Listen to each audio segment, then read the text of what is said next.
السلام علیکم۔ بسم اللہ الرحمن الرحیم۔ بچوں، آج ہم جس موضوع پر بات کرنے جا رہے ہیں وہ ہے ابن جماع کے تعلیمی تصورات۔ تو قاضی بدر الدین ابراہیم بن سعد اللہ بن جماع یہ ہمارے ایک اسلامی مفکر ہیں، اور ہم ان کو ایجوکیشنسٹ بھی کہتے ہیں اور فلاسفر بھی کہا جاتا ہے ان کو۔ تو ان کا جو مسلک تھا وہ شافعی تھا، یعنی یہ امام شافعی کے پیروکار تھے، اور یہ فقیہ بھی تھے اور قاضی القضات بھی رہے۔ اس کے ساتھ ساتھ ان کو شیخ اسلام بھی کہا جاتا تھا، شیخ الاسلام۔ تو ان کے حوالے سے ہم کہہ سکتے ہیں کہ یہ فقہ، اصول فقہ، حدیث اور تاریخ کے عملی معلم تھے، یعنی عمل پیرا بھی تھے ان پر۔ اور ان کی جو شہرہ آفاق تصانیف ہیں ان میں شامل ہیں تذکرہ سامع والمتکلم، فنی ادب العالم والمتعلم، اور ان کا فن تدریس کا جامع مرقع ہے یہ کتاب جو ہے، یعنی کس طرح سے پڑھانا ہے اور طلباء و اساتذہ کے لیے کیا ہدایات دیتے ہیں اور کیا طریقہ کار یہ تجویز کرتے ہیں۔ اور اس کے ساتھ ساتھ یہ ہے کہ ان میں بہت زیادہ یہ صراحت نہیں کرتے ہیں، بہت زیادہ ڈیٹیلڈ بات نہیں کرتے ہیں، یعنی ان کی جو بات چیت ہوتی ہے یہ صراحت نہیں ہوتی اس میں۔ اور ان کے حوالے سے جب ہم بات کرتے ہیں کہ ان کی یہ تعلیم دینے کا یہ نصب العین کیا سمجھتے تھے، یعنی ان کے نقطہ نظر سے تعلیم کا جو نصب العین تھا وہ مادی نہیں تھا، بلکہ یہ روحانی اور اخلاقی تعلیم پر توجہ دیتے تھے، اور اس کے حوالے سے ساتھ ساتھ یہ رضائے الہی اور تعمیر کردار کو موضوع بحث بناتے ہیں۔ اور ان کے خیال میں تعلیم کا مقصد جو ہے وہ یہی ہے کہ اللہ تعالیٰ کی رضا کا حصول ہو، اور اس کے ساتھ ساتھ انسانی کردار جو ہے اس کی خوبیاں پیدا کی جائیں، اور تعلیم جو ہے اس کو دنیاوی مفاد یا فائدوں کے حصول کے لیے نہ سمجھا جائے، بلکہ یعنی یہ نہ سوچا جائے کہ ہم علم حاصل کریں گے، تعلیم حاصل کریں گے تو اس سے ہمیں عزت ملے گی، اس سے ہمیں شہرت ملے گی، عظمت ملے گی، دولت ملے گی، اور یہ سمجھتے ہیں کہ تعلیم جو ہے وہ حصول رضائے الہی کے حوالے سے ہونی چاہیے، یعنی اللہ تعالیٰ کی رضا جن کاموں میں ہے اس کے حوالے سے تعلیم و تربیت دی جائے۔ اور اس کے حوالے سے یہ احادیث نبوی سے دلیل دیتے ہیں کہ یعنی ان کی دلیل یہ ہے کہ حصول رضائے الہی کے لیے علم جو ہے ہونا چاہیے اور دنیاوی مفاد کے لیے نہیں ہونا چاہیے۔ اور اس حوالے سے وہ جو دلیل دیتے ہیں وہ حدیث نبوی سے ہے کہ جو کوئی اس غرض سے علم حاصل کرتا ہے کہ وہ اس کے بل پر جہلا سے مناظرہ کرے اور اس طرح سے لوگوں کو اپنے سامنے جھکائے گا یا عزت حاصل کرے گا تو اسے دوزخ میں پھینکا جائے گا، یعنی وہ یہ حدیث بیان کرتے ہیں۔ اس کے ساتھ ساتھ یہ کہ جو کوئی اللہ کے سوا کسی اور غرض سے علم حاصل کرتا ہے یا اس کا محرک کچھ اور ہوتا ہے تو اس کا مقام جہنم ہے، یعنی تعلیم کے حصول کے لیے دنیاوی مفادات کو مد نظر نہیں رکھتے۔ ان کے خیال میں مقاصد تعلیم جو ہیں وہ یہ ہیں، سب سے پہلے تو رضا الہی، جو اس سے پہلے بھی میں آپ سے بات کر چکی ہوں، پھر یہ ہے کہ اخلاقی فکر و عمل، یعنی نہ صرف یہ کہ سوچ جو ہے، اخلاقیات جو ہے اس کے حوالے سے، اور اس کے ساتھ ساتھ جو بھی عمل کرنا ہے تعلیم حاصل کرنے کے بعد اس میں اللہ تعالیٰ کی رضا کا حصول ضروری سمجھتے ہیں۔ پھر یہ ہے کہ تزکیہ نفس کو توجہ دیتے ہیں، یعنی انسان جو ہے وہ اپنے نفس کو پاک رکھے، اور ساتھ ساتھ وہ یہ بھی کہتے ہیں کہ اس کو بے غرض ہونا چاہیے اور تعمیر کردار ہونی چاہیے، یعنی جو تعلیم دی جائے وہ بے غرض ہو، اس سے کوئی فائدہ کا حصول نہ ہو، بلکہ بے غرض تعلیم دی جائے، اور اس کے ساتھ ساتھ یہ ہے کہ کردار کی تعمیر کی جائے۔ پھر وہ یہ بھی کہتے ہیں کہ استاد جو ہے اس کو طلبہ کے سامنے اپنا عملی نمونہ پیش کرنا چاہیے اور طلبہ کو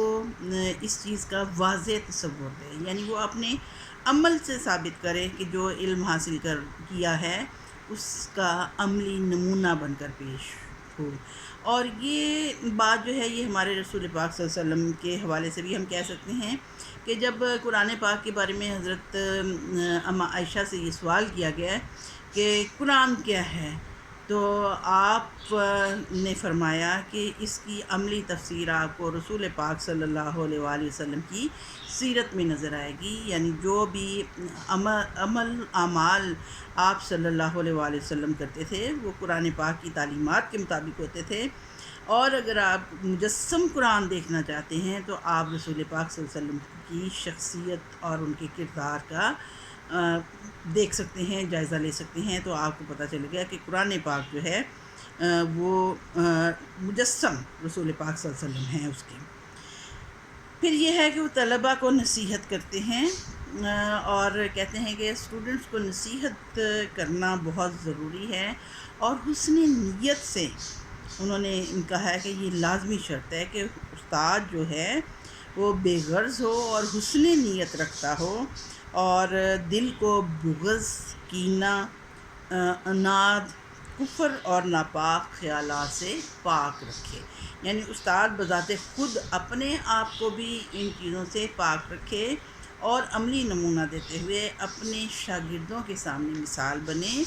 اور شاگردوں کو تعلیم دیتے ہوئے ان کی کردار کی تعمیر کرتے ہوئے ان تمام چیزوں سے پاک ان کی کردار ہو۔ اب ان کی حکمت تدریس کیا ہے، تو اس کے حوالے سے وہ کہتے ہیں کہ استاد کی آمادگی، کہ سب سے پہلے استاد جو ہے وہ مکمل آمادہ ہو کہ اس نے علم جو ہے اس کی ترسیل کرنی ہے، یعنی دوسروں کو علم فراہم کرنا ہے۔ پھر یہ ہے کہ وہ یہ بھی کہتے ہیں کہ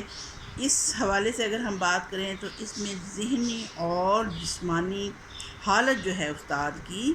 وہ درست ہونی چاہیے، یعنی یہ نہ ہو کہ استاد جو ہے وہ بھوکا ہو، پیاسا ہو، غصے کی حالت میں ہو یا غم کی حالت میں ہو یا تھکا ہوا ہو۔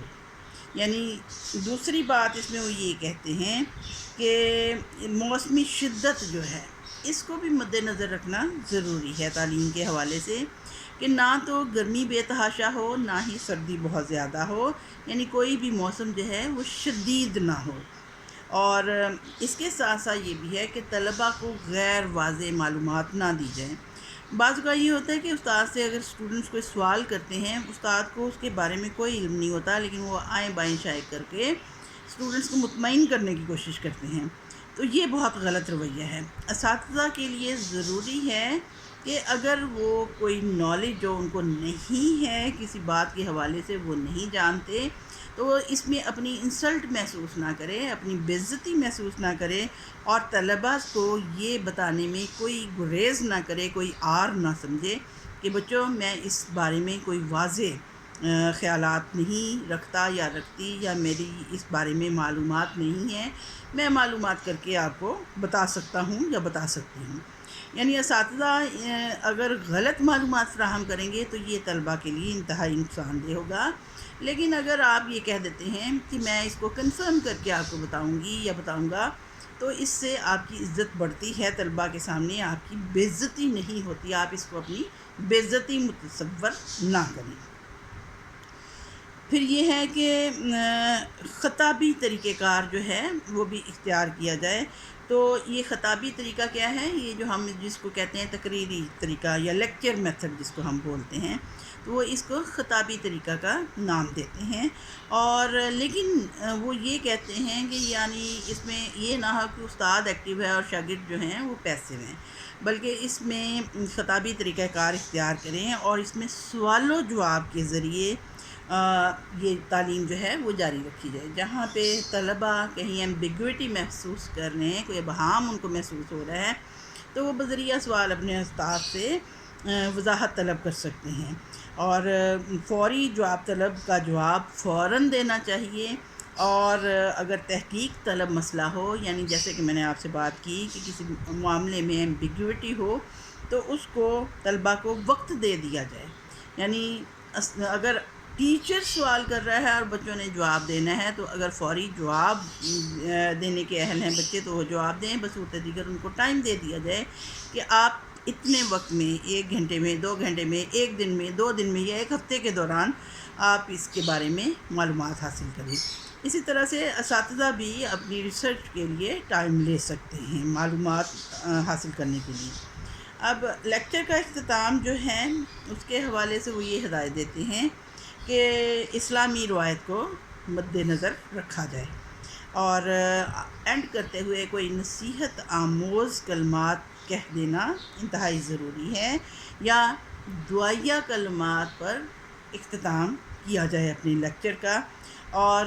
لیکچر ختم کرتے ہی فوراً کلاس روم نہ چھوڑیں، یعنی کمرہ جماعت سے فوراً ٹیچر جو ہے وہ سکپ نہ کر جائے، باہر نہ چلا جائے. اور تاکہ کیا وجہ ہے کہ نظم و ضبط کا مسئلہ پیدا نہ ہو. یہ نہ ہو کہ استاد ایک دم سے کلاس چھوڑ کے چلا جائے تو کلاس میں ہڑبونگ مچ جائے، بچے جو ہیں ایک دوسرے سے لڑائی جھگڑا شروع کر لیں یا کسی قسم کا کوئی تصادم کی راہ اختیار کر لیں یا کوئی بھی مسئلہ کھڑا ہو سکتا ہے. اور اس کے ساتھ ساتھ اس کی وجہ یہ بھی ہے کہ استاد تھوڑی دیر اس لیے انتظار کرے کہ اگر کسی بچے کو کسی بارے میں وضاحت طلب کرنا ہے، کوئی سوال کرنا ہے تو وہ اپنے استاد سے سوال کر کے اپنے خیالات جو ہیں ان کو کلیئر کر سکے. اب اوصاف معلم کے حوالے سے جو وہ بیان کرتے ہیں وہ کہتے ہیں کہ ایک ٹیچر جو ہے اس میں کون کون سے اوصاف ہونے چاہیے، یعنی کون کون سی صفتیں ہونی چاہیے. تو سب سے پہلے وہ کہتے ہیں کہ تلاوت قرآن پاک ایک استاد کے لیے بہت اہم بات ہے کہ وہ قرآن پاک کی تلاوت جو ہے اس کو اپنی روٹین کا حصہ رکھے اور اس سے ہدایت لیتا رہے، کیونکہ قرآن پاک جو ہے یہ مکمل ضابطۂ حیات ہے اور اس میں زندگی کے حوالے سے ہمیں اور ہر ماحول ہر حالات کے بارے میں ہمیں رہنمائی ملتی ہے. لہذا قرآن پاک کو ہمیشہ اپنے ساتھ رکھے اور مد نظر رکھے. اس کے ساتھ ساتھ حسن اخلاق ہونا بہت ضروری ہے ٹیچر میں.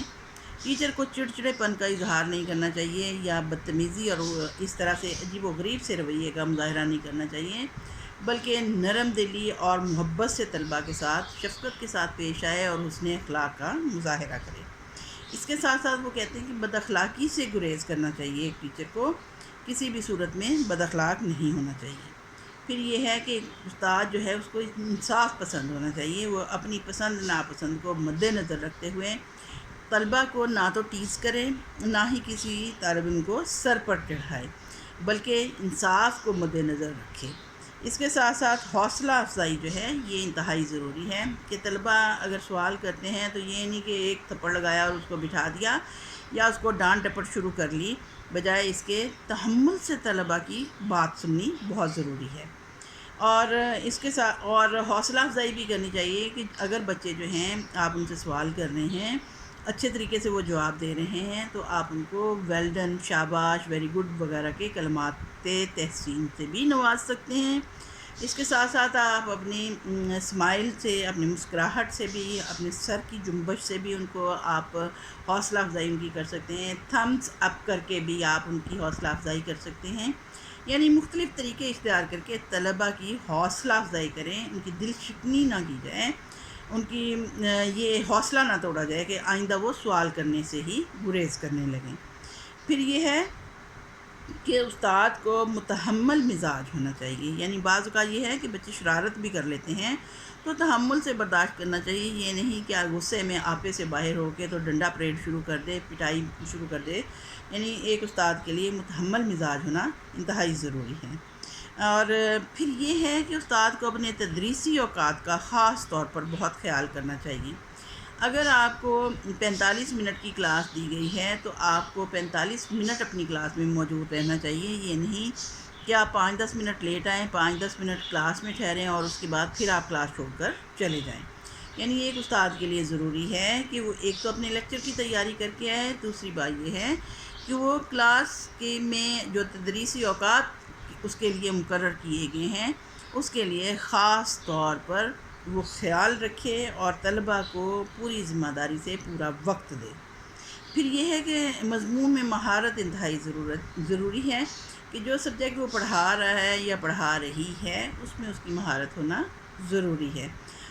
یہ مہارت اسی صورت میں ہو سکتی ہے اگر استاد کلاس میں جانے سے پہلے اپنے لیکچر کی تیاری کر کے آتا ہے، یعنی آپ اپنے آپ کو مینٹلی پریپیئر کر کے آئیں، اپنے آپ کو اکوپ کر کے آئیں، کون سی تدریسی مہارتیں آپ کو اس میں درکار ہیں، کون سے تدریسی معاونات اس میں آپ کے لیے مددگار ثابت ہوں گے، کون سی ٹیکنیکس یوز کرتے ہوئے آپ اپنے لیسن کو زیادہ بہتر اور اچھا بنا سکیں گے۔ پھر یہ ہے کہ شوق علم ہونا ضروری ہے ایک استاد میں، کہ وہ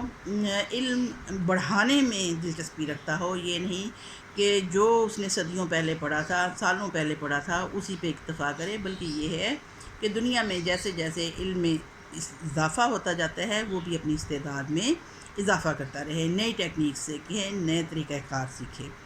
اور اس کے ساتھ ساتھ کہ طلباء کی استعداد کو بھی مد نظر رکھتے ہوئے اپنا پڑھانے کا کام کرے۔ یہ نہیں کہ طلباء تو ہیں مڈل حصے کے اور وہ جا کے پڑھانا شروع کر دے کالج کے لیول کے۔ اس حوالے سے اکثر و بیشتر یہ کالجز میں بھی ہوتا ہے کہ فرسٹ ایئر سیکنڈ ایئر کے بچے ہوتے ہیں اور ان کو M Phil P H D کے لیول پہ پڑھایا جاتا ہے، جس کی وجہ سے وہ بہت کنفیوز ہو جاتے ہیں، پریشان ہو جاتے ہیں، اور وہ اپنے استاد کی رفتار کا ساتھ دینے سے قاصر رہتے ہیں۔ پھر یہ ہے کہ جائزے کا طریقہ باقاعدہ متعین کرنا چاہیے، اور طلباء کی استعداد کار کا جائزہ لیتے رہنا چاہیے، اور ان کے عقل، شعور اور کا استعمال جو ہے وہ دیکھنا چاہیے کہ کس حد تک بات کو سمجھ سکیں۔ اور پھر یہ کہ بتدریج تدریس ہونی چاہیے، یعنی دیکھنا چاہیے درجہ بدرجہ ان کو پڑھانا چاہیے، یہ نہیں کہ لیول ان کا چھوٹا ہو اور آپ ان کو بہت ہائی لیول کا پڑھا رہے ہیں۔ پھر یہ ہے کہ آداب متعلمین کے بارے میں بھی وہ بیان کرتے ہیں، وہ کہتے ہیں کہ طلباء میں بھی تحصیل علم کا شوق ہونا ضروری ہے، اور اس کے ساتھ ساتھ طلباء جو ہیں وہ مطالعے کا طریقہ کار ان کے لیے متعین کیا جائے، آیا انہوں نے بک ریڈنگ کرنی ہے، آیا انہوں نے لیکچر سننا ہے، آیا انہوں نے اسائنمنٹس تیار کرنی ہے، انٹرنیٹ کا استعمال کرتے ہوئے انہوں نے اپنی معلومات حاصل کرنی، یعنی ان کے لیے مطالعے کا طریقہ کار بھی متعین کرنا ضروری ہوتا ہے۔ پھر یہ ہے کہ غیر حاضری سے گریز کرنا چاہیے۔ یہ بات تو ماننے والی ہے کہ جو طالب علم کلاس سے غیر حاضر رہتا ہے وہ اتنا اچھا طالب علم نہیں ہوتا جتنا کہ ایک ریگولر طالب علم جو کہ باقاعدگی سے اپنی کلاس لیتا ہے وہ زیادہ بہتر طریقے سے اپنا لیسن سمجھ سکتا ہے۔ پھر یہ کہ اس کو تعاون کرنا چاہیے اپنے ساتھیوں کے ساتھ بھی اور اپنے اساتذہ کے ساتھ بھی، اور اساتذہ کا ادب جو ہے اس کو مد نظر رکھنا طلباء کے لیے انتہائی ضروری ہے، اور اس حوالے سے کہا جاتا ہے باادب بانصیب اور بے ادب بد نصیب، اور اس کے ساتھ ساتھ غرور اور شرم سے گریز کرنا طلباء کے لیے بہت ضروری ہے۔ اگر طلباء یہ سمجھ لیں کہ ہم تو استاد سے بھی زیادہ نالج رکھتے ہیں تو وہ غرور کا شکار ہو جاتے ہیں، لیکن اگر وہ سوال کرنے میں شرماتے رہیں تو اس طرح سے بھی کہتے ہیں کہ علم کی ابتدا ہی سوال کرنے سے ہوتی ہے، یعنی اگر آپ کو کوئی بات سمجھ نہیں آ رہی اور آپ کچھ جاننا چاہتے ہیں تو جب تک آپ سوال نہیں کریں گے آپ کے استاد جو ہیں وہ آپ کے لیے ہیلپر ثابت نہیں ہوں گے، ہیلپ آؤٹ آپ کو نہیں کر سکیں گے۔ اس لیے اتنا زیادہ دبو بھی نہیں ہونا چاہیے، شرم و حیا کو مد نظر رکھ کے آپ سوال بھی نہ کر سکیں اور علم میں اضافہ نہ کر سکیں۔ امید ہے علامہ صاحب کے حوالے سے آپ کے ذہن میں کچھ نہ کچھ کافی بہتر تصورات آگے ہوں گے، تو اب میں آپ سے اجازت چاہتی ہوں۔ اوکے دین، اللہ حافظ۔